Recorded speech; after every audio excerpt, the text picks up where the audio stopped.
What's up, studs and honeys? Welcome to episode 5 of the Ardor and Grit Experience. Our guest this episode is a man who's dialed in on his hunt for greatness, Sammy the Bull Alvarez. Recognizing windows of opportunity and overcoming adversity has been the forte of his journey. Now holding the position of the starting 149-pound wrestler for the OSU Cowboys, Sammy has fortified his principles and is paving his way to becoming a true life champion. In this episode, Sammy takes us deep into the layers of his standards, expectation, and mindset, providing a glimpse into the intensity of his journey to become an undeniable competitor. Now, ladies and gentlemen, let's extend a warm welcome to Sammy the Bull Alvarez.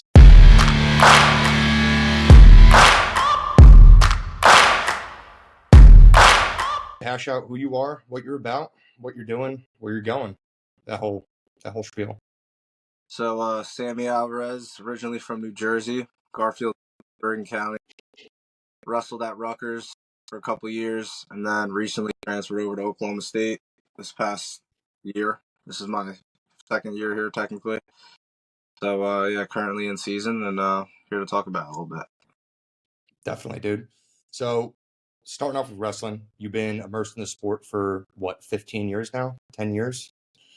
At least a decade, 12, 15 years, something like that. At least a decade? All right. What made you get into the sport?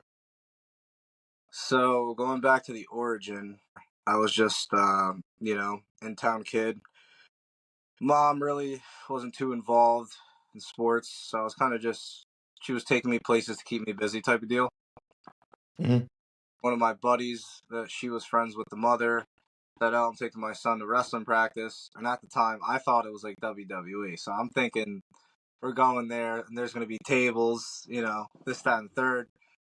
So I go there, no wrestling shoes, mismatched socks, and I'm just running around a padded room. It's pretty fun at a young age, just, letting out a lot of energy and kind of just, like I said, my mom just dropped me off, so she was happy about that. And that kind of started it. And then ever since, I never really let go of the sport. And it's taken me, in terms of sport being a vehicle, dude, it's not my identity by any means, but it's certainly 9 times out of 10, if you say my name in New Jersey, that's the first association that's going to be made, which makes sense. Mm-hmm. So, it's been exciting. But back to the question, started off wrestling, went to a practice, had no idea what I was getting into, like, rec program, whatever, in Garfield. Next thing you know, I'm just wrestling. I get a pair of shoes and kind of just started going to the dual meets or the little tournaments on Saturday.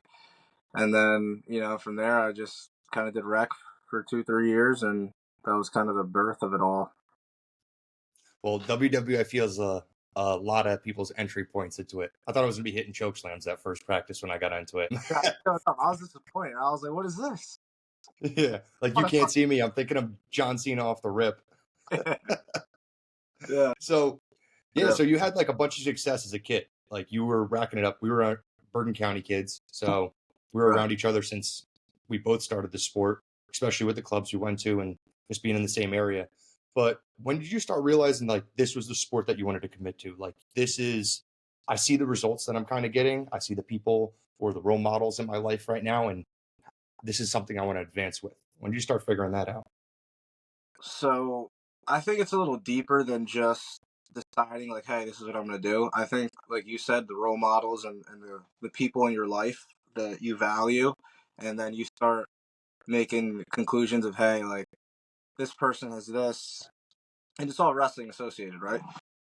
So for a small example, as a kid, growing up in Bergen County, you had the Bergen Catholics, you had, Blair, and it's a hotbed. Personally, I think it's fell off. I think our generation's, something that's going to be hard to replicate, but I think that's a testament to how good we were. But I definitely think it had to do with, like you said, the role models. I had a lot of guys around me, or just friends, really, that wrestled, and they went to private schools, and I came to the realization early, like, hey, like, if I really take this serious and do something with it, it could do something for me, even socially. You know how New Jersey is. Like I said earlier, if you say my name, your brother's name, whoever, they're going to associate it automatically by nature. Oh, hey, that kid wrestled. Hey, that kid won a state title. Is the state title really that that's something that I'm going to bring up when I'm 30, 35, 40. No. However, it's going to be something that you remember for, right? Mhm. So I think just recognizing that the people I cared about, I valued, and who were my friends, and who I wanted to be, really, who I wanted to be around, were good at wrestling, and that was the common denominator. I realized that at a young age, especially growing up in Garfield, going to middle school, there wasn't really like-minded individuals around me, and not a knock on them, but it's just different lifestyles and different exposure. They're not exposed to things that we're exposed to as kids. We were traveling every other weekend, Ohio, back, or whatever the case was, and we're meeting kids from wherever, and you build these little relationships, and it becomes it becomes your identity in a way, because you're going to school and it's like, oh, hey, where are we going this week? We're going to wrestle here. We're going to what team you on? Wait, you going? You a free agent? You know how it goes. So it's a Yeah. constant cycle of this and that. So yeah, that kind of made helped me make the decision, kind of just guided me in the direction like, hey, this is what I want to do. And I think the biggest thing would have to be wanting to wrestle at a private school in high school and knowing that wrestling was kind of the only way that was going to happen. So recognizing that and being like, hey, I want to do something with it, and then going from there was kind of like my origination of being like, hey, I need to take this serious if I want to do this. I'm not just gonna do it to hang around the club. I'm not doing it just cause. And that's just not part of my own personality. And I have some obsessive behavior traits and some better ones and not so good ones. But I recognize like, hey, dude, I could do something with this sport. And I recognize that at a young age, and I think a lot of people don't. And there's a lot of independency that goes into that. I know I'm rambling right now because there's so much that I'm trying to encompass right now. Growing up in Garfield, there was no one like-minded, right? There was no one going to the club at night. There was no one going to wherever on the weekends. I even had to educate my own mother. She didn't really know what was going on. I'm telling her, oh, I'm going with Sean O'Malley and his brother Mickey to Delaware this weekend. He's like, all right, you need any money? What's the registration? And that kind of started it for her. And then she started recognizing, like, oh, this kid's not too bad. And then one thing led to another, and then I go to high school at St. Joe's, and at that point, I'm pretty engraved. And then train's just going at that point. 100%, dude. Like seeing, like, especially when competing, you see like the opportunities that opens up just because of what you're exposed around. Like you go to the club, like with Apex, or you went to Apex and Potato too, right? And did you go to any Both. other clubs? Both Apex and Potato. But it's like we had great role models at both those clubs, like Damien, Eric, Alex, and then you have Rich, and they're dudes and they're tough guys, and they're like attacking things with intention all the time, and that just sets the precedent for what you want to do with yourself. And on Exactly. top of it, you saw a segue for opportunity. If I commit myself to this, I'm able to deviate myself from the community I'm in right now and actually do something great, which is a Exactly. beautiful thing. So when you were in high school, dude, you were a stud. That's the easiest way to put it. But three-time finalist, state champ, and was tearing it up. Where were you ranked the highest in high school? Three, two? Through my senior So year. when you were making that gap, so you hunkered down in middle school, saw the opportunity for you to go parochial because that could just elevate your personal situation. What did you have to commit to really jump those levels in high school? Because three-time finalist and one-time champ, that's legit as all shit. What did you Yeah. have to do to like get that value add for your own performance? Well, it was all internally. I had to just make a decision. Like you said, being around people like Rich Potato, Damian Logan, and kind of just recognizing, like, all the time. I didn't always butt heads with them, but I did sometimes, and that's my own personality and such. But recognizing what they're about, what they've done, and they know what they're talking about. Like, yeah, I don't want to go to a padded room at night after high school practice and listen to these guys, but I got to. You have to. You got Yeah. to make a decision to be aware of what you're doing and the intention behind it, right? I'm not just going there. We're not just going there to spend 2 hours of our life just rolling around, sweating in a room. Either you're getting better or you're getting worse. Rich Potato used to always tell me, or used to tell the room, and it always stuck with me. It's like a saying goes, "Did you get better today?" Right? That's simple. But deeper than that, what type of wrestler are you walking out of the room today? Because you're not going to walk out the same guy, and that's Mhm. applicable to everything else. You walk into a meeting, you're not going to walk out the same business guy. Either you're going to learn something You're gonna take something away from it, or you're gonna say, I got a little worse at my job today. And that's applicable to wrestling. Did you walk out a better wrestler today? Did you walk out a worse wrestler today? Because there's no in between. And you could convince yourself that. You could tell yourself, oh, whatever, right? Yeah, I just went. I had a bad night at the club. I had a bad night at practice, but did you get better? Or did you get worse? And that's something you got to be honest with yourself about. And it's hard to do at a young age, but repetition and muscle memory, you kind of either you realize it or you don't. You can't really be taught that, and I don't think that's an intangible that can be taught. I think you just have to recognize it. Definitely, dude. And on top of it, having those role models hunkering down that principle that you're here to improve. You're not here to just play patty cake with your No. buddies and have a useless session. You're here Yeah. to butt heads, grind it out, and improve. Right. So in high school, you won states your senior year, and I remember watching your matches like against that kid from Del Barton, and you guys would like always toss it up back and forth, man.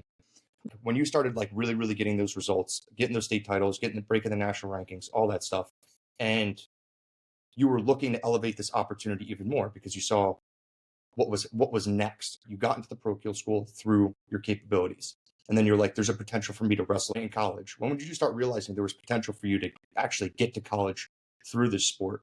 And how did you hunker down and start preparing to get to that next level? I think I realized it before anything associated with wrestling. I think it was more about being in a private school setting. Classes were small. There was about 500 kids in the school at one time, and I was in classes every single day. Um, Notre Dame running back about to go in the first round. Penn State football player, Harvard football player, Notre Dame starting defensive end who's about to go to the NFL. Like the expectation and the standard was high, and I was around high achievers at all times. And it became a standard, and it became more of a competition in a friendly way. Like, hey, who's committing where? And it became like this little game of like, yeah, I had a big win or big achievement, but you come to school and it's like no one's gonna pat you on the back because that's expected, right? I'm Mm-hmm. sitting in math class and 2 rows down, I got the number one player, Gatorade Player of the Year, going to Notre Dame. Fathers in the NFL, this, that, and the next, and it was just the expectation. It wasn't out of the norm, and that was something I really enjoyed, and I think that really stuck with me, and I recognized that my freshman year, towards the end, really when I was like, yeah, like this is really like the environment I'm in, and either I'm gonna live up to it and really be about it, or am I just gonna be that guy who just is half-assed, right? Am I on the fence? That's something Coach Smith has really taught me. He'll push you and he'll definitely get the best out of you, but he'll do it in a different way. He's been coaching for 33 years. Besides Cale Sanderson and maybe Brands, I don't think there's an argument of the better college coach in the country. So he always says this phrase, are you on the fence? And that's for you to digest and really ask yourself what that means, right? So for me, I sat back and I said, what is this guy telling me? He keeps telling me I'm on the fence, but I'm busting my ass every day. And then I came to this realization that he's really telling me that I need to be serious about what I'm doing, not just do it seriously. You know, that's Mm-hmm. deep, but it really brings home that sentiment of like, are you really on the fence, just looking, maybe going over sometimes, or you're over that fucking fence, and you're saying I'm over that. What's next? So I think just being around. Back to the question, being around like-minded individuals in high school, and kind of just that being the standard, dude. That wasn't out of the norm. A state title, number one in the country, going to Penn State, going this place wasn't out of the norm. It was normal, and I was just kind of falling in line and doing my job really. You are the people that you surround yourself with. And if you're surrounded by a bunch of dog savages, man, that are pushing their own physical and mental limits to achieve greatness, you got to live up to that standard. And it's You do. expected at the end of the day. Are you going to be the outlier who's going to be a pud and not push himself to achieve great things? Or are you going to be the savage who's going to constantly persevere and be that next level top tier guy that people are competing with also? There was a lot of guys in the room. I'll tell you, I won't say names, but there's a lot of guys that just sat back and they were the sheep of the room. There's a hierarchy Mm-hmm. there, like all things in life. There's a hierarchy. You had your alphas, you had your beta males, and then you had your people that were just there wasting space. And that might sound a little harsh, but it's the fact of the matter. The fact of the matter is that you're in a room with 25 young men, 15 of them are going Division I for whatever they're doing, and the other 10 are just sitting there. So it's a school side. It's just like, what is your expectation of yourself? Where are you setting the bar? Are you just happy being, oh, I know this kid. I know this kid who went to Penn State. Oh, you know that guy on the TV from Notre Dame? I know him. Like, no, that was my good friend, and I'm actually rooting for him. And when he's on ESPN, I'm rooting for him. When I'm on ESPN, he's rooting for me. And Mm-hmm. that's that like-minded thing I really said earlier that kind of gets me fired up, because it's I don't really think about it much, but it's really the truth. Mm-hmm. So the standard and expectation were on the table, and you had an intention to constantly push. But what was the standard and expectation you held for yourself in between the years? Because your expectation for your mindset kind of correlates with your performance and your output out on the mat. Like, what was it like? All right, I'm a dog. Like, I'm gonna kill this kid. I'm gonna smash this kid. I'm gonna score an unlimited amount of points. What were like the metrics you were putting out for yourself that you needed to uphold in order to push yourself further? Well, at a certain point in high school, it just became the state tournament was in mind. I didn't want Mm-hmm. to pretend like I didn't have any big matches, or I wasn't present during the season. But I got to the point where who's the number 2 guy in the state? If I'm number 1, who's number 2? If I'm number 2, who's number 1? Everyone else, next topic. Mm-hmm. That's where my head was at. And every year, for better or for worse, I'm asking myself, who am I going to have in the state finals? Who am I going to have in the state semis? Anything else is really irrelevant.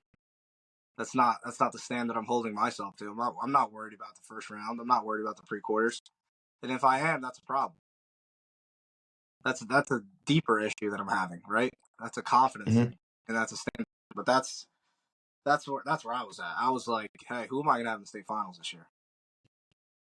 Yeah, and that confidence shift from you having to wrestle people to people having to wrestle you because you're at the upper echelon of your weight or the upper echelon as a competitor. Yeah, That confidence just exudes when you're on the mat. Like, you go in there and you're plastic. You're not shaky or fidgety or like second guessing yourself with your own nervous butterflies. You're going out there and launching yourself at people and getting the points because you held yourself to that expectation and that standard. So you got recruited by NC State. correct. And what was this like? What was the standard and expectation you transferred over into showing up college, and then just hash out whatever experience you had there with NC State? So senior year, win a state title, finally get over the hump, lose 2 years in a row in the finals to the same guy, get to college. I didn't really have many expectations. I didn't really know what I was walking into. Yes, I did. I know it's college wrestling, but in terms of like being present and being in the moment with the new team, with the new leadership, with a new expectation, and just a higher level overall. As a young kid, no matter who, I don't care who you are not ready to walk into a college wrestling room, and that's far and few in between. You know what I mean? You're not ready for it. You don't know what it is. So you walk in there, and I'm like, hey, like, I think I'm ready. I think that, I'm like, I'm fine. I'll just do what I've always done. And I learned real quick that that's not the case, because you're going to walk into a wrestling room and everyone's got a state title. No one really cares. That's not really anything to pat yourself on the back on. And it's like morally of deciding like, hey, am I going to get better at the sport of wrestling and, get better every day and hash it out on the roster, and then, live my life right outside and handle your schoolwork and handle your social life and handle everything else that comes with being a college student athlete. That's what I recognized. I recognized that I wasn't ready for all that, and I had to grow up a little bit. I definitely needed to grow up a little bit, and I think I did. And I think I had a lot of moments where I had to remind myself that. But it comes with growing, dude. Trial and error. You learn through your mistakes. Cliche as it sounds, but it's just. And I think that's what I realized is you gotta be self aware, and you gotta know where you're at and be honest with yourself. Yeah, and the only way to acquire knowledge about any topic is through suffering. You have to go through some sense of pain to get that knowledge and experience to know what you need to do. Right. So you made that jump to college, you saw the expectation and standard, and there was a maturity gap. Obviously, time management, especially with my own experience. Jumping into a college room from high school, the time management problem was my biggest issue. It's like I need to allocate time to school, wrestling, work, and then try to have a social life and then do every extracurricular out there to keep myself busy and not deviate from what my biggest focus was, which was wrestling in school. When you jumped over to Rutgers, since it was a quick stay at NC State, you jumped over to Rutgers within that same season, right? It was within a week. I went to NC State in the summer for about a week. Came to the conclusion it wasn't for me, and then decided to come home. Jersey, Jersey guy, so Rutgers was kind of a no-brainer. Said, screw it, I'm going to Rutgers, and next thing you know, I'm at Rutgers and in the lineup as a true freshman. Things were moving pretty fast, and that's the transition I made. It was pretty quick. I wouldn't even call it a transition. It was I felt like I went to Rutgers out of high school. But going Yeah. back to being self-aware, right? I could have said NC. I mean, for all I know, I could have things could have turned out well for me there, but being self-aware within a week, being like, dude, this is not for me, and having the courage to do that was tough. And I remember like thinking to myself, like, wow, am I a college dropout, dude? Did I put in all this suffering? Did I put in all this work, all these sacrifices, just come to college for a week out of state and break? And in some ways I did. And in some other ways, I think I made a better decision for myself. But at the time, I was like, dude, I'm broke. I just broke mentally. I got to go home. Mhm. That was a tough pill for me to swallow. But I said, all right, dude, next topic. Going to Rutgers in the lineup right away. And I didn't really have much time to process it. And it didn't really seem that important to me. And till this moment, it really doesn't. It was just a quick little breeze. Went there, recognized, like, dude, this ain't for me. Went back to Jersey, and things kind of just worked out for me, thankfully. How did you shift your mindset jumping over to Rutgers? Because you recognized immaturity and you're like, I got to go back home. Things didn't align for me there. You had the courage to make the decision and go back home, which is a tough pill to swallow. But like you said, you just turned the chapter. But obviously, there's always some stuff going on behind your head. Like you're Nope. contradicting yourself. Is this the right decision for me? What's next for me because I'm making this decision? I need to leave because I'm not aligned with my purpose here. What was your expectation walking into Rutgers then? My expectations were win fast.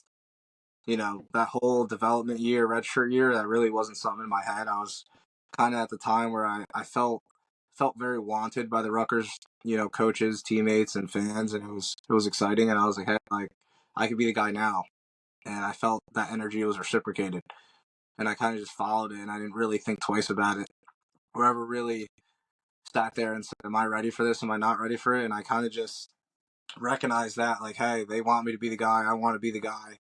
Why wait, right? Let's see what I'm about now. Let's not wait. Let's not redshirt. Let's not wait a year and then see what I'm about. And then it just worked out, dude. I went out there right away and things just started trending in my direction, and I was winning big time matches right out of high school. Yeah, which is awesome, dude. And was that first year rolling over into a full college season, that COVID year for you too? Yeah, that was that year. So it was, that November, and then COVID happened that March. So that's like there's the double-edged sword right there. You're dealing with the decision and the courage to overcome and transfer back home. And then on top of it, be faced with a half of a season. How did you Yeah, deal with all that? dude, that was tough. I mean, I was ranked 8 in the country or something like that, I believe, and took 6th at the Big Tens. And I remember I had DeSanto, Seabass, Gross. I had a bunch of animals in my weight class. And, I found a way to punch my ticket to the NCAA tournament, and I was excited about it. And, everything was going well. The momentum was well. I I don't think I could have been in a better spot. And then that Tuesday, we're warming up at practice, about to go to the NCAA tournament, and boom, COVID. Never heard the word in my life. And next thing you know, we're all sitting in the house, hunkered down. It was nuts. I don't even know how to Yeah. explain. I couldn't even believe it. I thought it was a joke. I was like, what do you mean the tournament's canceled? I was like, what happened? Did the place burn down? Next thing you know, I was like, all right, I guess it's pretty important stuff. But that sucked, dude. That was a challenge. It definitely I was hurt for a while. I remember thinking like, dude, like how can this happen? Out of all the years this could happen. It felt like the timing was just awful, right? And I was Mhm. sitting there, there's just no way. And then I was telling myself, all right, next year, right? Whatever. It's not a big deal. I'm a freshman. But even now, looking back, like that tournament that never happened, I would give anything to just see what would have happened. because you never know. That could have changed everything. I might Yeah, still Rutgers. You never know. But yeah, it was tough, yeah, dude. Coach fucking threw me for a loop. it was a tough pill to swallow, man. And it's like you're kind of caught in this monotonous routine of not knowing when you're going to like compete either. So that summer, like a postseason of that year that got taken away because of COVID, how did you kind of hunker it down and live through that expectation that you were holding for yourself to really capitalize on that following season? Like, what were the adjustments you need to make sure you were still dialed in? I just had to stay in a good environment. Just had to stay. I mean, I didn't really leave school. Most people went home. I just stayed at school. I stayed training. I lived with Anthony Ashnaw for 2 weeks, trained with him, and then went right back to school. Stayed at a house with a few guys that stayed back, and nothing really changed for me. So I didn't go home and get out of my routine by any means. So I just stayed really in the thick of it. And the only thing that changed really was school wasn't operational. That was the difference for me. When you were at Rutgers, you teed off some serious rankings. You broke the top 10 within your first season, knocked off some serious nationally ranked guys. When you were piggybacking year over year and competing at that highest level, what were you doing to constantly fall forward or push off that fence like you were talking about earlier? Obviously, you're at Okie State now, and you're able to you found those adjustments. But looking back on your experience, how are you keep striving for that All American status or keep striving to get better and compound those results for yourself? I just had an expectation of myself, really. That's what it comes down to. The standard and expectation you hold for yourself. And after the big freshman I had, it was kind of like, hey, like, we know what you're capable of. You know what you're capable of. There's no time to take a step back. And I've always been that way. And I'm not ever going to sell myself short just because a circumstance. Piggybacking onto the rest of your career, you finished up at Rutgers. You learned a ton through your experience there. You really evolved as a wrestler, hunkered down, made that national, like that top 10 nationally ranking status. And then you made that transition over to Okie State. I want to explain that transition and what you started evolving into now as a wrestler from getting into that room at Rutgers, which is a top tier Big Ten program right now, and then shuffling over to Okie State and absolutely obliterating it within the next. Like, you're only 3 matches into the season, but you're obliterating the season, bumping up to 149. How's everything panning out for you now? Things are well. The difference between Rutgers and Oklahoma State is night and day from a wrestling point of view. And, just from an outside looking in, that's just that. And, Rutgers had a tough room. I felt like I was making a lot of strides last season. And, things ended up not working out. And then I ended up transferring to Oklahoma State, which was a huge decision. Something that I really wasn't too confident in at the time. And I felt like I just had to bet on myself and be like, hey, like, let's go see what you're about. That's what it really came down to. It was like, am I just going to stay at Rutgers, not wrestle, be a normal guy, and be that guy that's like, shoulda, coulda, woulda, question mark guy. That's tough. That's something that's hard to live with, no matter how old you are. Because I could be Mm-hmm. 40 thinking like, dude, I could have done something. So I was in a position where I had to either stay, not wrestle, leave, or wrestle. And I only had a week because the transfer portal window wasn't open very long. So I decided to go to Oklahoma State. And that was kind of just that breaking point of being like, dude, let's see what you're about. Am I going to go out here and break, let history repeat itself? Or am I going to follow through and, learn some things about myself on and off the mat? And I think that's kind of what happened. And it's like currently in process, and I feel like I'm living it as I speak. But it's been enlightening and humbling to constantly face adversity in many different ways and always find a way to be optimistic and not always just play that thought process and that self-talk of, oh, like, things just aren't working out for me, the world's out to get me, the world's out to get Sammy Alvarez because I'm not, it's not really that important now, and I'm not that important of a guy.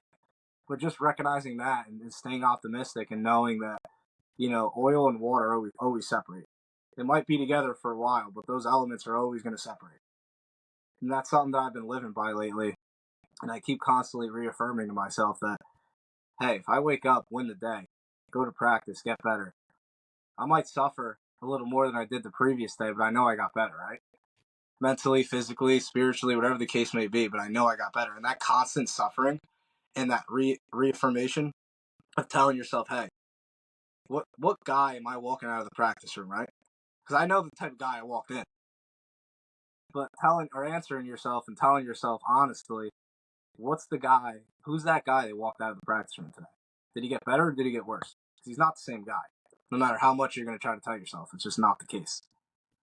So I think just learning in the suffering and in the adversity of being like, hey, dude, water and oil are always going to separate. Simple. Simple as that. It seems like you're living like a more principled lifestyle. Like you have this conviction that, like you said, oil and water are separate, and I need to extend myself outside of this ego or self, whatever you want to identify it as. Let's say yourself right now, who you are, your identity, is really pushing past your ego because you're really looking to hunker down on who you are as an individual and prove yourself wrong and prove the world wrong or prove whoever's in this community wrong, that you're here to show up and perform. You're Right. finishing what you started and you're pushing past that obstacle in order to get what you want, which is badass, dude. When I was at Rutgers, I feel like I had that outlook of, hey, the world's out to get me, the world's out to get Sammy Alvarez, and I was stuck in this clouded judgment of always thinking like someone was out or something was out to get me when that was never the case. And there's some other things that were involved in that, socially and outside of wrestling that kind of fed into wrestling. And that goes with being home, right? That goes with being around people that you grew up with. That's really the kind of the emphasis of going to Rutgers and wrestling in New Jersey from New Jersey, because you're just around. Nothing's new, you know. It's hard to grow. I mean, I'm not saying I couldn't have grown there or I had no possibility of growth or success. That's not the case. But for me personally, speaking for myself, I had to remove myself. I had to go somewhere that I was the new guy. I had to grow in ways that I didn't think was possible. And I had to be like, hey, dude, what am I about? Can I go out here and get this done? Can I grow as a person? Can I grow as a wrestler? And, see it through to the end? Because that's the biggest thing about me. You ask someone in Jersey, they're like, oh, he went to Rutgers, but he can never. I haven't wrestled an NCAA tournament. Oh, it's always, oh, he couldn't finish out the season. But I promise you. So God strike me dead. I'm finishing out the season, graduating. And, you know, that's where my head's at. That's the finish line for me. As far as wrestling goes or college goes. And having It's a not middle fun. around your neck too. Yeah, shit. I need that. Get on the podium, cause a scene. What Right. are the things that you felt you needed to evolve with, or capitalize on, like the convictions that you had, the beliefs that you had, to really see what's transpiring this season?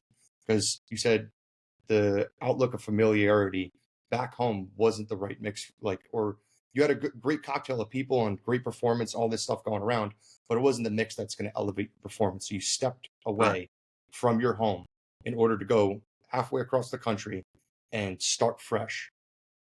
What did you need to personally evolve with as an individual in order to harp on the success that you're going to achieve this year? I had to just really recognize what I want to do, the intentions I have, and execute on a daily basis. And the consistency is probably the most reoccurring thing when I'm thinking about this. Is just how consistent can I be on and off the mat? How consistent of a guy can I be to my team, to myself, to the people I care about, and what I want to project onto the world and onto the mat. Really, is what it really comes down to, the consistency. Yeah, who are you trying to project yourself to be since you're evolving into this person? I mean, listen, at the end of the day, like, college is really not a long time. And I think that's something you recognize once you're about to get out and you're like, dude, I feel like I just got here 2 days ago. But it's really, I just want to be a guy that could be relied on, by my loved ones, by my coaches putting me out there, relying on me and having trust in me. And I think tonight is a great microcosm of that, because I really wasn't supposed to wrestle tonight. And we go out there wrestling Oregon State. We get pinned at 25, down 6-0. We get a tech at 33, 5-6, 41. We lose. So now we're losing the dual meet. And, my coach has the confidence, Coach Smith, to look at me and give me the call. And that alone is all I need. Because that alone, having him having the confidence in me to be like, dude, we need you. I trust you. Let's go. Let's get it done. There's nothing else that needs to be said. And obviously I'm going out there and I want to win for myself, and I wanna go out there and get my hand raised for me, but it's bigger than that. It's the brand, dude. This Oklahoma State wrestling is in some ways like playing baseball for the Yankees. And Mhm. recognizing that and realizing that, no one's bigger than the brand, and you're just feeding it. That's all we're doing. We're feeding the beast over here every day. And it's awesome, dude. Every day I go to practice and I see 60, 70 national champs on the wall. I see Jordan Oliver's face up there, someone I look up to. And it's just cool knowing that one day I'm going to look back and be like, dude, I went out there, bet on myself, and I like the result. Yeah, you're going out there and being courageous for your community, the brand of Oklahoma State, but it's also the people back home too. Like That's it. that's your intention behind wrestling. You're doing this for your family and your loved ones and everyone who's ever supported you, and you're representing this brand of Oklahoma State, but you're also representing every extension of you now. And Absolutely. being courageous in that pursuit is by far the most fulfilling thing ever, because it makes you feel like you're a part of something greater than yourself, which is Absolutely. which is an incredible feeling. With the John Smith, he is, dude, the one thing that you just said that really is hitting home is having a coach that is so confident in you that he feels that your performance is inevitable for success has got to be one of the most fulfilling feelings out there. Like, this Yeah. dude's like, I know that you put in the work. I know how hard you bust your ass. I know that you're getting better every day, and you're going to Yep. go out on the mat and collect that win for me. How is he setting that tone in the room to really make you feel that elevated? That I'm going to show up, win. I'm going to dog this kid for you, for my community, for my family.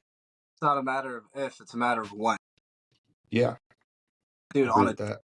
this John Smith has been a treat, dude. It's exciting on a daily basis. I go in the practice room and I got the best American wrestler of all time as my coach, guiding me, coaching me, and being that devil on this shoulder and also being the angel on this one.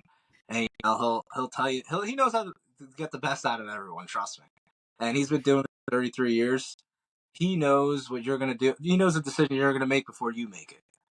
And being here for a little over a year, I've come to grips with certain things of just making observations. And dude, having him have the confidence in me has been life changing, and I think it's been helping me grow as a person as well. And funny story, when I was a little kid, for 2 years straight in rec, I shot nothing but a John Smith low single. That's all I did. Every match. That's all I had. I went out there, dart the ankle immediately. And that's all I did, right? I even had his shoes when I was in middle school, I remember. I actually busted his chops the other day. I was like, you owe me a pair because they kept ripping. So yeah, so I'm shooting John Smith singles as a little kid. Little do I know that's going to be my college coach one day, right? And that just puts things into perspective of how far I've come, and how much everything is really interconnected when you really think about it. And it's a beautiful thing, right? It's very fulfilling, and it's awesome knowing that he has a confidence in me, and that just fuels me, and that just allows me to let go of the wheel and say, hey, let's just wrestle, dude. Let's just go out there and put on a show, do it in a good manner, and get your hand raised often. How is he asserting that tone into practice? Like, how is he working with you guys to really harp on that belief of, like, in yourself, and then project it out on the mat? Like, what are you guys doing in practice that you've seen through the other programs that you've been, that he's got a little value add on? Well, I think when he speaks, it really has some cement behind it. There's a foundation behind when he speaks. Just for example, I remember one day, probably my favorite John Smith quote. I remember after a duel, he's like, "You guys got to get to your single and finish it head on the knee." He's like, "I invented the damn thing. I know what I'm talking about." And it's just being like, "Dude, this guy invented it. Like, what am I sitting here getting all mad or whatever the case may be?" It really puts it into perspective. Like, dude, this guy knows what he's talking about. The amount of national champs he has, the amount of world titles, Olympic titles, and just success that he's been around, coached, guided, whatever word you want to use, is you just can't sit here in your right mind and challenge him on it. I don't care who you are, because you're the fool in the equation if you're going to do that. Just Yeah, there's no book or YouTube video that's gonna prove you any different than what he's doing.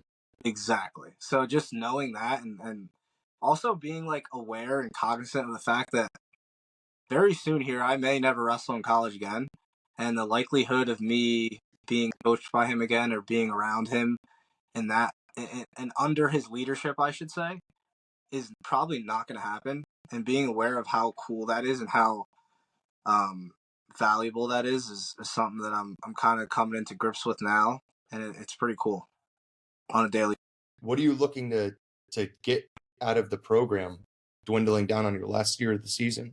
So obviously you have your performance metrics for yourself that you want to achieve out on the mat, but personally, there's a plethora of knowledge, like an endless amount of knowledge in that room, especially with John Smith alone. And then compiled with all the All Americans on your team and the history and the alumni associated with the program. What are you really looking to grab on for yourself to carry in for the next chapter of your life post wrestling? Wow, that's a loaded question, but I think just being around guys like Scott, Chris Berry, Tyler Caldwell, and just being around guys who live their life. They're life champions, right? They live their life at a high value. They're high value men with high value principles and values on and off the mat. And they're good husbands, they're good fathers, they're good coaches, great coaches, some might even say. And being around that on a daily basis and really soaking it all in, I think is going to be probably the most invaluable thing that I could take from being in college. And my education is one thing, but that's that. And that's you're gonna get what you're gonna get from school, and that's that, right? At the end of the day, some will say it's a piece of paper, but I don't think you could put a price on the life lessons, the values, and the morality of being around people like that on a daily basis, and constantly just learning and soaking things in, and kind of just being aware of your environment and the people you're around every single day. Yeah, well, they're an extension of your network now for life, Exactly. right? You got your boys at school. You also have these coaches that you've earned the trust of and you're busting your ass for, and it's reciprocated. You put the effort out there, and they give you the effort in return, and that's a life connection. No matter what, you're going to be living through the principle of surrounding yourself with greatness, surrounding yourself with, what'd you say, winners at life or life winners. So, Life champion. life champions, these freaking life champions out there, man. So, for the rest of the season, what are you dialing in on to make sure you get that hardware at the end of the year? I got to lock in on my finishes. I was a 41 pounder for this whole year, so this is only my second week at 49. So this is a new weight class. I've been lifting more. I used to wrestle twice a day, once in the morning, once in the afternoon, but now I'm just lifting in the morning. So kind of taking that shift of being aware of the lack of strength there. And even tonight, dude, I was in on like 8 leg attacks, finished 1, and it was the one in OT. But I could attack fall that guy tonight. But that's the difference, right? Being able to finish. So finishing my attacks, keeping my pace high, and just sharpening my wrestling IQ really. And it's just it really comes down to just conditioning yourself to being in those moments, right? Everyone wants to wrestle in a big spot, but are you going to get emotional? Are you gonna get rattled? Are you gonna let your emotions gather and then kind of dictate your decision making? Are you gonna allow the exterior environment to kind of bombard you and be like, hey, I don't know if I want to do this right now. While you're in the Mm-hmm. moment, you have to make real life decisions on the mat. Next thing you know, you're getting hit for stalling, and the next thing you know, you're walking off the mat with your head down. Happens that fast. Yeah. So that's what I need. I need to just sharpen on finishing fast, and I need to just keep conditioning my mind. And how Simple are as you doing that? How are you conditioning your mind? every day in the room, just getting tired, making sure I'm getting tired on a daily basis, making sure when I'm tired, I'm finishing. I'm wrestling at a high level even when I'm tired. I think that is probably the most difficult thing to do at the Division I level, is to be tired, genuinely tired, and still be able to wrestle at high level. Yeah, persevering forward. I learned this one cool thing literally at the end of my college career, and I think it changed the back half of my season a bunch. But you ever hear of the central governor in your No. brain? So you have this. I'm not a neuroscientist, so I don't know all the logistics of the brain and stuff like that. But you have this area of your brain. It's called the central governor, and what it does is they call it the selfish brain.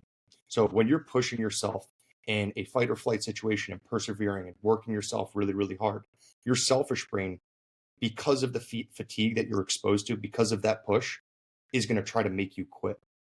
All right. It's pretty much telling you that it's the inner voice inside your head that's telling you you're a bitch and you can't do it. All It's right. going to Or keep you're a bitch and you shouldn't push. Yeah. Path of least resistance and you shouldn't push forward. And it was like, it came about by this guy. I think his name's Tim Noakes. He's a marathon runner. And he was like harping on this whole topic, doing all these studies with these topics. And it's about like breaking past your mental barrier because you have this thing inside your head, the central governor, that's telling you you're a pussy and you can't fucking do it. So it's finding a way or conditioning yourself to overcome that inner bitch. And I was like, this is how I was contextualizing yourself, overcome this inner bitch through Yeah. your training habits. And I was like, that's actually like super interesting. I was like, damn, like when I started wrestling, like after I have that thought in my head or learned this, I was like, wow, like if I don't want to finish in a position, it's just my brain telling me I'm a fucking pussy and I need to Yeah. step up. And I was like, Yeah. damn, like I need to make some serious adjustments. It's Out of bounds and restart. yeah. So when you're conditioning yourself mentally and physically, like I asked you how you're doing it, but what are some of the things that you feel like adjustment wise in practice? What is the flavor? Because everyone practices their single legs, everyone practices their doubles, the high crotches, all that stuff. What is the flavor that you're adding into the mix? Like, what's the extra intention that you need to focus on to really harp on your finishes, really harp on that mentality that's going to execute perfect performance on the mat, and then how is it going to lead you to being a national champ? Yeah, man. It's really, like I said, getting tired, but not like you're just going to go in there and take a few hard shots. Can you genuinely exhaust yourself, your mind, and your body, and then recognize how tired and exhausted you are and just continue to barrel through, right? And that doesn't mean, I'm not saying I'm at practice going 100 miles an hour for 2 hours straight. I'm still a human being, not a robot. But you get tired and you go, dude, I'm feeling it. My lungs are burning. But if you're sitting there watching me drill, you can't tell. What's my body language saying? Right? That's another thing that I think is so overlooked in wrestling. Is what is your body language saying? How tired are you? And if I could tell you how tired you are by looking at you, that's a problem. Right? That's an issue Mm-hmm. that you fix fast. Because if you don't, the other coach is going to be screaming he's tired, and that other guy is going to be like, "Oh, this dude wants no part of this match. He wants it to be over, but there's still a whole nother period. Oh, step on the line." Yeah. You know, recognizing body language at practice is really something that I have on my mind at all times, and genuinely getting tired, not getting exhausted, getting tired. Also, having coach yelling at you while you're dead tired and your lungs are burning gets you going too. If you have a piss poor demeanor out on the mat, it's just blood in the water because that guy's going to be a shark, and especially the coaches. The coaches are going to recognize it, and that shark's going to be coming right for that blood. So holding Right. yourself with a like a strength of character, a strength of presentation, definitely builds that confidence too. Like owning who you are. Oh, So you got this season going on, and I don't want to project too far forward with you because you're in the mix of things, but you're just surrounded by greatness right now. You're getting exposed to these great expectations and these standards. You're surrounded with a network of individuals that are 100% hunkered down and supporting you. What's your plan next? Like, what are you trying to move towards next in order to continue to chase this high of greatness? Because that's how I view it. Is like this is like when I'm busting my hump and doing something great for myself, it's a freaking high, man. Like I feel elevated and I just want to keep chasing it until it's an uncapped ceiling. So I just want to keep chasing it and finding that new high to elevate myself with. What are you trying to chase after college is over? What's that high that you're going to fulfill like post wrestling? that's tough. That is something that I haven't put too much thought into, but I'm gonna have to replace wrestling with something, right? whether you like Yeah. it or not. So. I mean, business. I don't even want to say that. I feel like that's the sport. I don't even know. I guess you know what it is. I think. I think seeing my athletes succeed will replicate that high from wrestling more than anything. I think being a coach and being able to mentor young kids and kind of see them break that barrier within themselves and recognize like, dude, I as a coach believe in you more than you believe in yourself, right? And then them recognizing that and follow through on that, I think is probably the closest I'll get to that high. That's definitely the closest I'll get to it. Being able to be on the other side of it and be like, dude, you could win this match. And this he doesn't even want to wrestle the match, and then he goes out there and he comes off the mat with a win and he's got the biggest smile on his face. But all it took was Yeah. that little push. I just started coaching a high school team in Philly. Mm-hmm. And it's like I'm able to resonate with the whole new level of coaching or like my own experience because you see like the dedication and the effort and the time and the resources poured into a specific athlete when you're a kid and you're like, stop being a pain in the ass, you're annoying, all this stuff, or you want to push it away or you want to completely embody it. It's like one or the other. But you see that sweat equity or that mental equity that you're putting into these kids. And you're like, I just want them to be so freaking good, dude. Like, I just want them to step up so bad because you pour all this effort in. And then once it clicks for them, or once you see it click, and even in the tiniest sense, let's say it's a kid who's a JV guy, and he finally figures out how to sprawl with getting his legs back, all right, instead of just giving him his legs and getting crushed every time. It's like, that's a huge improvement. I get freaking jazzed off that. Oh, yeah. which is awesome. But with wrestling, dude, this is like, I'm not trying to generalize it for everybody, but dude, once your career is over, it feels like you're getting dumped by a girl, dude. Oh, it's 100. It's like what's next, man? Like every day you're busting your hump, you're cranking out these crazy workouts, surrounded by whatever standard of excellence you want to be involved in, and then all of a sudden you're like looking around you, and you're like, what's going on? Yeah. What do I have to go chase? Yeah, like you said, return on investment. Our whole lives in wrestling, like everything in your mind is revolved around what's the return on the investment. Am I going to finally win this match because I'm working harder? Am I going to finally get over this hump or whatever the case? And it all revolves around the return on investment, right? The sweat equity you put in. But, dude, I can only imagine coaching and being able to resonate with young kids and see improvement, real life improvements. Definitely, dude. And it's like you're helping kids become men, which is a beautiful thing. Yeah. Like seeing kids mature and develop through the sport of wrestling, the principles associated with the sport is very, very fulfilling. So preparing for the shift in your life. All right. And I'm not saying in the sense of that it's here right now in front of your face because you got a big goal at the end of your plate. National champ. What are you doing right now to really elevate yourself for that next step of your life? Say a whole lot. I feel like I'm in a big copy and paste mode. Every day you're waking up, you're going for a lift, you're coming back, you're doing homework, you're going to practice, get back, eat dinner, the day's gone. Just living a simple life. I think for me, I think that's the biggest thing. It's just living a simple life and just making sure things aren't too complicated and there's not too many moving parts and there's not distractions and there's not a constant yarning of wanting to go out and do this and that and the third, right? And that goes back to the familiarity of me being 1,400 miles away from home. I came out here by myself. When I say by myself, I mean by myself. There's not one single person I knew that was in the state of Oklahoma. So being out here by myself, I think raised my independency level, and it really allowed me to really learn myself more than I wanted to or I was ever comfortable enough to. And I think that just bleeds into being like, hey, let's live a simple life. And that's as simple as it is, man. Just live a simple life. Make sure you're winning your day. And before you know it, you're weighing in tomorrow. Let's win. Yeah, well, I think the cliche "keep it simple, stupid" has got a lot of depth behind it too, because there's simplicity in your day, there's simplicity in your routine, and there's simplicity in your commitment.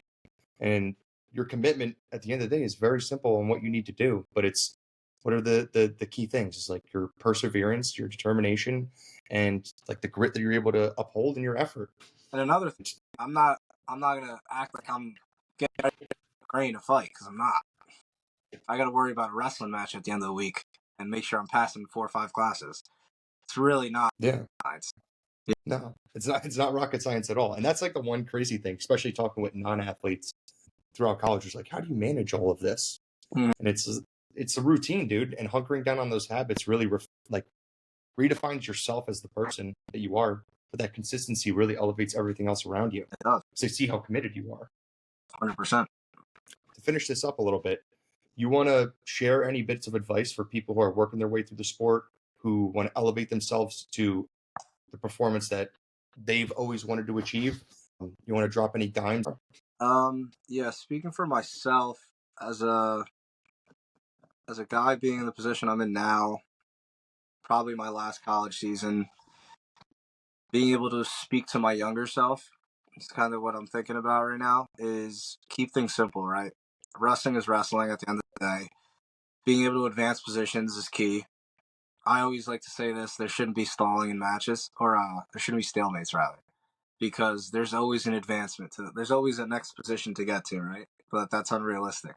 But if you tell yourself that there's always a next position to advance to, more times than not, it's probably going to benefit you. So just being aware that wrestling's wrestling, dude. It's a sport at the end of the day, and it's more than a sport. It's a vehicle. Where are you gonna? How much fuel are you gonna give this vehicle? How much mileage? Are you just gonna do it to say, "Oh, I wrestled in high school," and that's fine if that's what you want to do. If not, there needs to be some sweat equity there. You can't complain about not getting what you didn't earn at the end of the day, because life owes you nothing. And if you think you're special, you're not. You're a grain of sand on a beach, dude. And it's better than that now than later. I can tell you that much. You're a beast, dude.